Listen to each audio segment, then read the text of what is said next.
Cotuit made the trip eastward down Route 6 to Chatham today to try to win their second in a row versus the league-leading Anglers.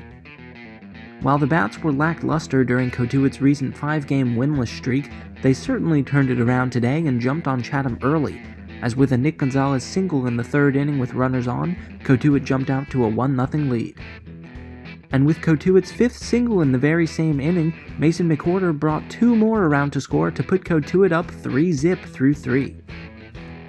The next frame was practically a mirror image of the third inning, as Gonzalez put a ball off the fence in opposite field that was so close to being the first grand slam of the season, but it was rendered a single that ended in an out because Arajanu and Gonzalez met at second base by mistake, and Gonzalez was called out. But Gonzo did get the RBI, meaning it was 4-0 Cotuit.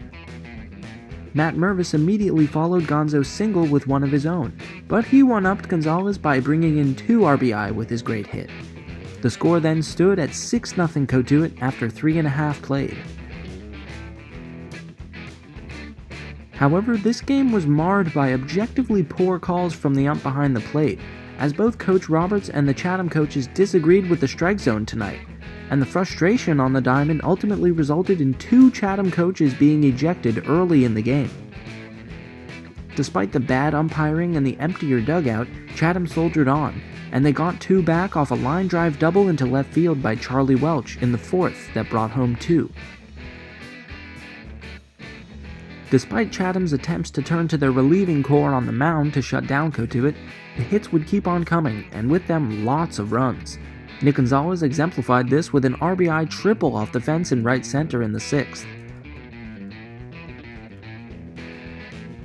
And once again, almost like clockwork, Matt Mervis followed Gonzo up with a single of his own that dropped into center and brought Gonzalez home to make it 8-2 Cotuit. It wasn't just the top of the order cranking out hits either. Adam Oviedo got hot too, grounding his 3rd hit of the day up the middle in the 6th to plate another for Cotuit. Nick Gonzalez lifted the Kettleers into glorious double digits with a grounder to the third baseman, who opted for the fielder's choice at second and allowed Oviedo to score to make it 10-2 Cotuit. The Anglers would add one more on a sac fly in the 7th, but that was all she wrote in Chatham tonight as Matt Mervis closed the game out and stamped shut a 10-3 victory for Cotuit. Overall, the Kettleers looked like an offensive powerhouse tonight. Arajanu batted leadoff and went 4 for 5, Gonzalez went 3 for 5 with 4 RBI, Matt Mervis went 4 for 6 with 3 RBI, and Oviedo went 3 for 5. Those 4 batters combined for an astonishing 14 of the Kettleers' 15 hits tonight. As impressive and entertaining as the Cotuit offense was tonight, the one caution sign for this game was walks, and the Kettleers' pitching staff gave up 9 tonight. So as it's been true all season, they'll need to tighten that up with the playoffs looming. Looking ahead, Cotuit will face the YD Red Sox at home tomorrow, and it's the first time YD will have played at Lowell Park since day numero uno of the season. Tonight, however, we spoke with Coach Roberts after the game, and sending you now to our interview with him, and signing off for the Cotuit Kettleers, I'm Jacob Cohen. All right, Coach, just what were some of your overall takeaways from the victory today? Well, I thought that Jackson did a good job for us overall tonight, and got a little struggle in the first inning, but he fought his way out of it, and then when he got out of it without any runs, we were able to score 2 or 3 for him very quickly. And as I told the guys after the game, I thought it was a kind of a professional outing tonight. I thought, 2 really good teams. They've been the best team in the league. I thought the guys upped their play tonight and did a really good job against them, and I was very pleased with their play. How pleased were you with your bullpen? Obviously, with Hofstra coming in, he threw 51 pitches out of the bullpen, was pretty solid, along with Mervis to close it out. Yeah, Bo hadn't pitched in 9 days, and he needed to get out. We needed to get him out there.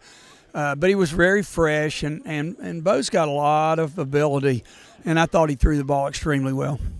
How impressed were you with the top half of your lineup with the new filling in on the leadoff spot? I think he went 4 for 5 today, and then obviously Gonzalez has been fantastic all season long. Yeah, you want you want to be strong 1 to 9, but you definitely want to be strong in that 1, 2, 3 slot, and I'll have to say I thought Anu and Gonzalez and Mervis were pretty strong up there, but we got some key base hits out of McWhorter tonight, a big 2-out base hit. I thought Adam Oviedo looked the best that he's looked all year.